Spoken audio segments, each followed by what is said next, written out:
Baik, kita akan bersama-sama membaca firman Tuhan di dalam 1 Korintus pasal 10 ayat 1 sampai yang ke-33.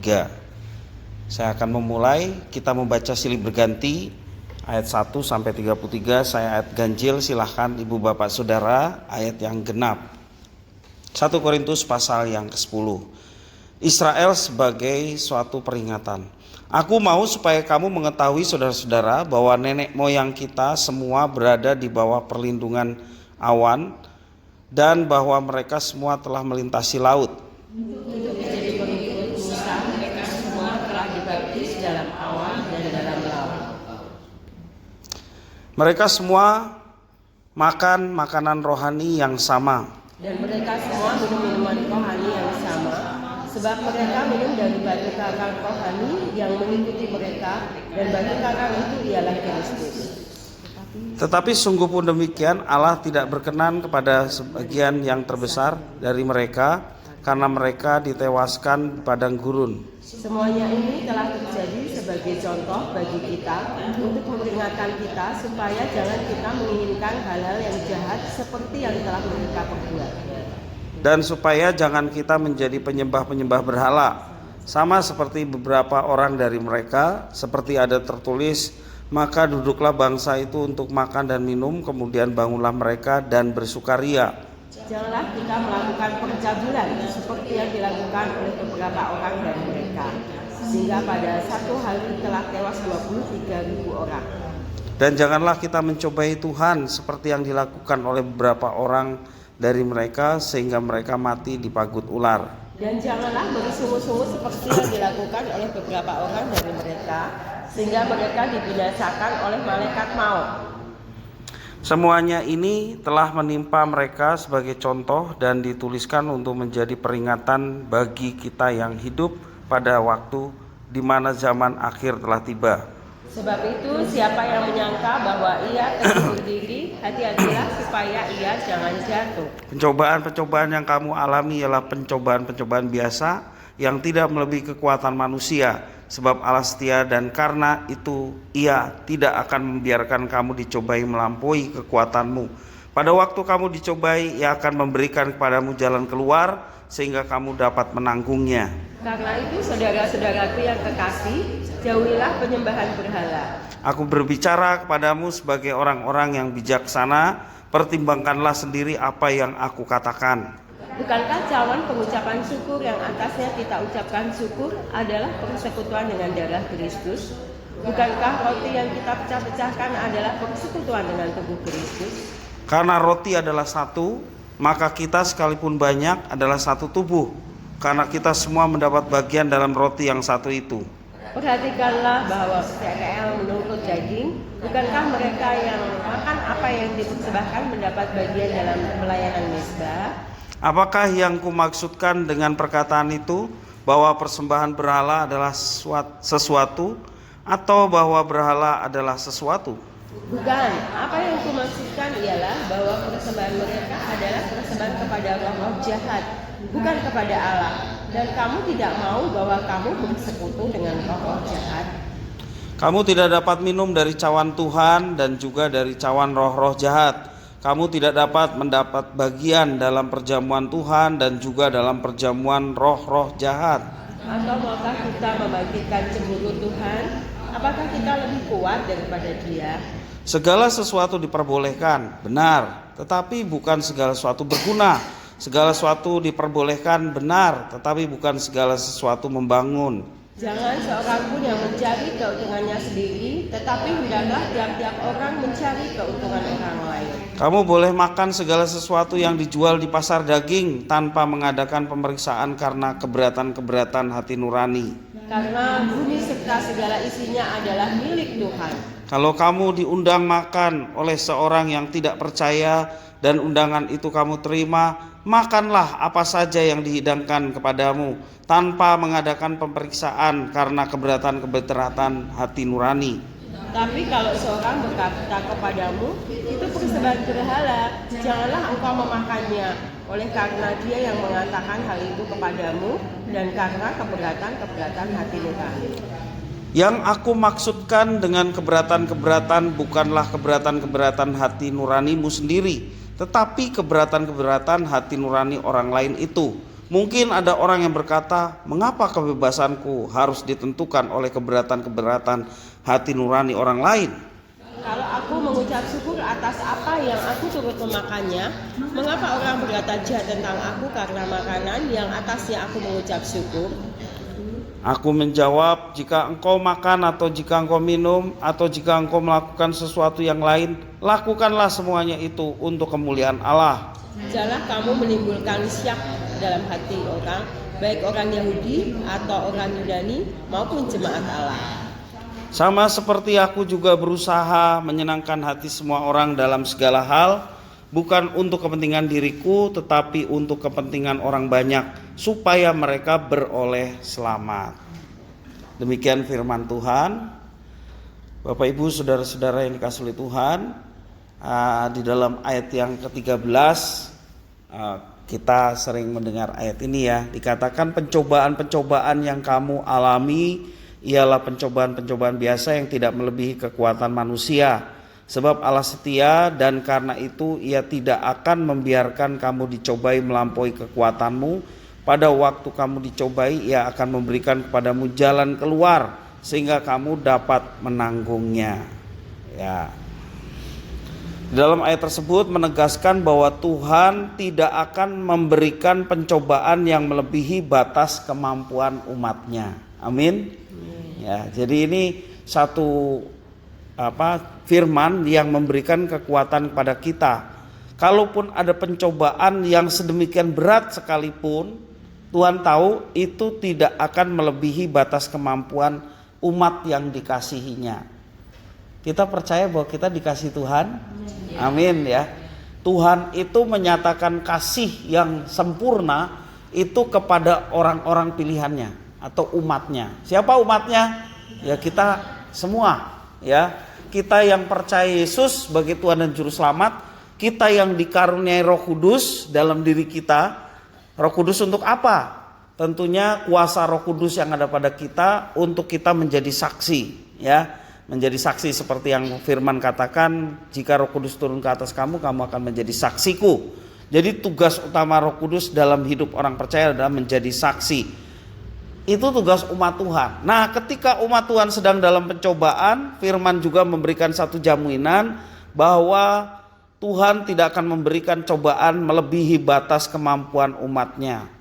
Meskipun masalah itu sedemikian berat, mereka pasti bisa melaluinya asalkan tetap berpegang pada Tuhan. Ya. Kalaupun persoalan yang sedang kita alami ataupun dikatakan di sini sebagai pencobaan ya, sedemikian berat, kita akan bisa melampaui asalkan kita tetap berpegang pada Tuhan, gandul sama Tuhan ya. Nah, kalau gandul sama Tuhan, Tuhan akan berikan kekuatan. Sehingga muncul ayat seperti yang dikatakan Rasul Paulus selain dalam 1 Korintus Filipi 4 ayat 13. Bunyinya, segala perkara dapat kutanggung di dalam Dia yang memberi kekuatan kepadaku. Jadi siapa yang menanggung? Kita. Tapi ada Tuhan yang menopang sehingga kita kuat menanggungnya. Segala perkara dapat kutanggung di dalam Dia. Ada di dalam Dianya ini. Di dalam Dianya ini artinya kita gandul sama Tuhan, berpegang pada Tuhan, maka Tuhan memampukan kita untuk bisa melalui masalah ataupun pencobaan-pencobaan itu. Dan ada kalanya seseorang merasa bahwa dirinya menanggung masalah sendirian. Pernah nggak Bapak Ibu? Kok rasanya menanggung sendirian? Padahal Tuhan senantiasa setia menyertai dan telah berjanji setia akan menolong anak-anaknya yang pada saat menghadapi tantangan atau pencobaan dalam kehidupannya. Tuhan berkata bahwa di dalam Dia selalu ada jalan keluar. Jangan kita ibaratnya sama Tuhan baperan. Kok kayaknya Tuhan membiarkan kita sendiri. Kok kayaknya kita mendapatkan beban berat itu kok menanggungnya sendiri. Padahal enggak. Ya. Kita serah sepenuhnya kepada Tuhan, minta pada Tuhan, berikanlah hati yang damai sejahtera menghadapi segala sesuatu, sehingga walaupun masalah sedemikian berat, kita tetap tenang dan tetap menjalannya dengan penuh keyakinan bahwa ada Tuhan yang menyertai dan akan menolong, bahkan memberikan mujizatnya bagi setiap orang yang bergantung kepada Tuhan. Karena itu sebagai umat Tuhan kita diajarkan untuk apa? 1 Tesalonika pasal 5 ayat 17, tetap berdoa. Itu ayat yang pendek, yang terpendek di dunia ya, mungkin ya. Terpendek di dunia atau terpendek di Alkitab ya. Ayatnya mengatakan tetaplah berdoa. Jadi bergantung sama Tuhan, gandol sama Tuhan, itu diwujud nyatakan dengan berdoa. Ada firman-Nya mengatakan janganlah kamu khawatir tentang apapun juga. Apapun juga, termasuk juga dalam tantangan, masalah, pencobaan yang sedang dihadapi. Janganlah kamu khawatir tentang semuanya itu. Fokusnya jangan pada masalahnya, fokusnya bukan dalam pencobaannya. Mari fokuskan diri kepada Tuhan. Ya, janganlah hendaknya kamu khawatir tentang apapun juga, tetapi nyatakanlah dalam segala hal keinginanmu kepada Allah dalam doa dan permohonan. Balik-balik lagi, doa dan permohonan. Karena memang komunikasi kita itu doa. Kita berdoa itu berkomunikasi dengan Tuhan, termasuk juga keluh-keluhan. Tuhan berkomunikasi dengan kita melalui firman. Ya. Jadi itu komunikasi dua arah. Tuhan berkomunikasi kepada kita melalui firman, kita berkomunikasi kepada Tuhan, termasuk juga setiap kita sedang menghadapi masalah, pencobaan, sampaikan itu kepada Tuhan. Itu yang namanya bergantung pada Tuhan. Nah, setiap orang percaya, umatnya diberi fasilitas 24 jam. Hanya kita mau gunakan enggak gitu kan. Fasilitas 24 jam dalam hidup kita. Datang sama Tuhan. Sebab Tuhan tidak pernah tertidur. Karena kita malam-malam datang kepadanya berdoa. Yang ada adalah kita seringkali tidak gunakan fasilitas yang spesial itu untuk datang pada Tuhan. Tuhan itu begitu mengasihi kita. Tuhan itu menyertai kita dan Dia mau menolong kita. Tinggal kita mau bersandar kepada Dia dan menerima pertolongannya atau tidak. Atau kita seperti tadi ya, merasa bahwa kita sebenarnya sedang menanggung sendiri. Firman Tuhan mengajarkan pada kita, kita sebenarnya tidak nanggung sendiri. Asalkan kita bergantung sama Tuhan, asalkan kita berserah sama Tuhan, maka Tuhan yang akan menolong. Tuhan akan berikan kita bahkan kelepasan dari kesulitan dan membawa kita dalam kemenangan. Ya. Kita mesti sadar bahwa pencobaan yang diberikan Tuhan mungkin merupakan teguran. Betul ya? Mungkin bisa jadi merupakan teguran walaupun tidak melulu teguran.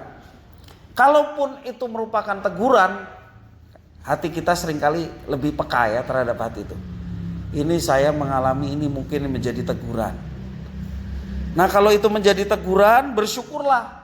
Karena itu artinya Tuhan masih sayang sama kita. Kalau nggak ditegur, dibiarkan saja malah ngeri ya.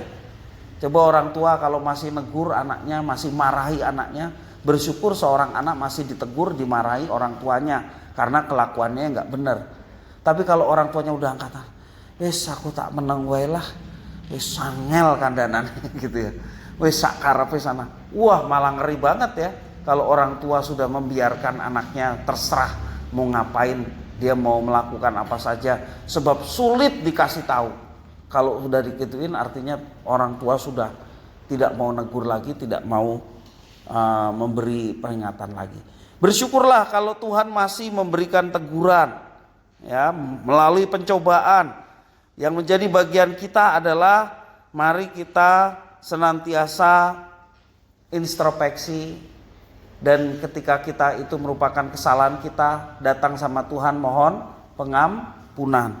Pengampunan kepada Tuhan. Jika kamu mengaku dosamu, Ia setia dan adil, Ia akan mengampuni segala dosa kita dan menyucikan kita dari segala kejahatan. Sudah diampuni dosanya, disucikan lagi. Asalkan apa? Kita mengakuinya di hadapan Tuhan. Nah, kita mengakuinya, kita bertobat. Namanya bertobat, tahu itu salah, tahu itu melawan Allah, melawan firman-Nya. Setelah kita tahu dan itu menyakiti hati Allah, jangan kita perbuat lagi. Itulah yang disebut bertobat. Ya, aku bertobat ini hari Minggu, hari Senin sampai Sabtu ya ben sakarepku dhewe itu ya, nikmati hidup ya. Dari hari Senin sampai Sabtu berbuat dosa, Minggu bertobat. Itu gunanya ke gereja kan kita minta ampun sama Tuhan supaya Senin sampai hari Sabtu kita bebas. Ya apakah gitu? Ya tidak ya. Dalam Roma pasal 6, kalau kita dapat kasih karunia Tuhan besar, apakah kita mau terus hidup dalam dosa? Sekali-kali tidak, kata Rasul Paulus. Jangan kita memandang Tuhan remeh seperti itu. Namanya bertobat, kita tahu salah, kita tahu itu merupakan sesuatu yang mengecewakan, menyedihkan hati Tuhan, ya. Kita tahu bahwa itu melawan Tuhan karena dosa-dosa kita, sehingga kita ditegur melalui pencobaan. Segera bertobat, mengakui kesalahan itu dan dosa itu, dan tidak melakukannya lagi. Kalau kemudian kita melakukannya lagi, ya kita bertobat lagi, tapi bukan dalam arti disengaja terus menerus, ya kan? Apakah ada sampai hari ini kita yang mulus-mulus saja tanpa melakukan dosa? Tetap aja masih ada ya. Nah, karena itu kita datang pada Tuhan mohon pengampunan. Dia bukan saja mengampuni dosa kita, tapi kata firman Tuhan, Dia menyucikan kita dari segala kejahatan. Ya, Tuhan memberikan teguran juga untuk memperkuat iman kita agar kita tidak mudah goyah ketika menghadapi tantangan demi tantangan selanjutnya. Sebab selama kita masih hidup di dunia, kita tidak akan lepas dari yang namanya masalah pencobaan. Satu selesai, datang yang lain. Bahkan satu belum selesai udah datang yang lain gitu ya. Nah, itulah tantangan. Tapi bergantung pada Tuhan, kita diberi kemampuan untuk dapat menanggungnya. Karena Tuhan yang menopang, Tuhan yang menolong, bahkan Tuhan juga memberikan jalan keluar tak kala kita tidak mampu. Sepertinya begitu berat masalah yang sedang dihadapi. Tuhan yang akan memampukan kita dan memberikan jalan keluar. Amin. Mari kita senantiasa, kata kuncinya, bergantung pada Tuhan. Dalam situasi apapun, dalam keadaan senang kita bergantung pada Tuhan. Dalam keadaan persoalan ataupun pencobaan kita bergantung pada Tuhan. Ia setia, tidak membiarkan pencobaan itu melampaui kekuatan kita. Dan pada saat kita dicobai, Dia siap menolong dan memberikan kemenangan, memberikan jalan keluar kepada anak-anaknya yang bergantung kepadanya. Puji Tuhan. Kiranya firman Tuhan ini memberkati kita. Mari kita berdoa. Terima kasih Tuhan atas firman-Mu. Berkenan Tuhan memampukan kami untuk hidup bergantung hanya pada Tuhan. Khususnya ketika kami menghadapi tantangan dan persoalan dalam hidup kami. Kami tidak merasa sendirian. Karena kami tahu bahwa Tuhan ada dekat kami. Bahkan Tuhan bersekutu dengan kami melalui Roh Kudus yang dicurahkan dalam hidup kami. Biarlah kami menggunakan fasilitas istimewa yang telah Tuhan sediakan. Senantiasa bergantung pada Tuhan sehingga kami mampu menghadapi tantangan dan pencobaan dan diberikan kemenangan. Oleh karena Tuhan menyertai dan memberkati kami. Terima kasih Tuhan atas firman-Mu. Inilah doa kami, ucapan syukur kami. Demi nama Yesus kami berdoa. Haleluya. Amin.